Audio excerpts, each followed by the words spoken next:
Hello အားလုံးပဲမင်္ဂလာပါဒီနေ့ကတော့ကြက်တောင်မှစီပြန်ဟင်းနဲ့အရွက်ကြော်လေးချက်စားဖြစ်ပါတယ်ဒါကတော့ကြက်တောင်မှချက်ဖို့အတွက်ကြက်သွအနေနဲ့ကြက်သွပြိုထောင်းနေရပါ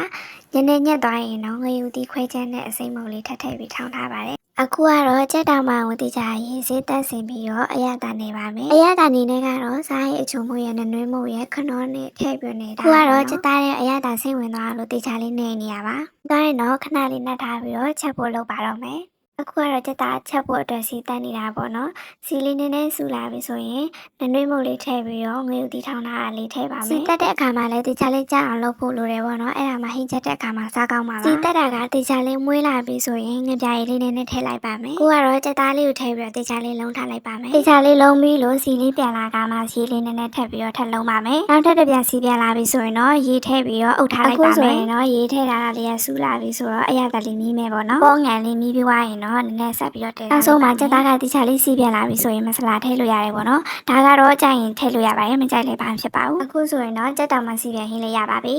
ကြက်သားကြက်ပြီးဆိုတော့အရွက်ကြော်ဖို့အတွက်ပြင်ဆင်ပါမယ်။ရွက်ကြော်ဖို့အတွက်အရွက်ကိုနှွင်ပြီးတော့စားရည်လေးနဲ့စိမ်ထားပါ။ဒီရက်တွေစီးမယ်ဆိုရင်စားရည်လေးနဲ့စိမ်ပြီးမှစီးပါနော်။အခုကတော့အရွက်ကြော်ဖို့အတွက်စီးတက်ပါမယ်။ကြက်သွန်ပြူစီးတက်ပါမယ်နော်။ကြက်သွန်ပြူလေးနည်းနည်းနှုံးလာရင်တော့အရွက်ကိုထည့်ပြီးတော့ကြော်လို့ရပါပြီ။အရွက်လေးနည်းနည်းနှုံးကမှအလိုအပ်တဲ့အရာသားလေးထည့်ပြီးတော့ချက်ပြီးကြော်လိုက်ပါမယ်။အခုဆိုရင်တော့အရင်စားကောင်းတဲ့အရွက်ကြော်လေးလည်းရပါပြီ။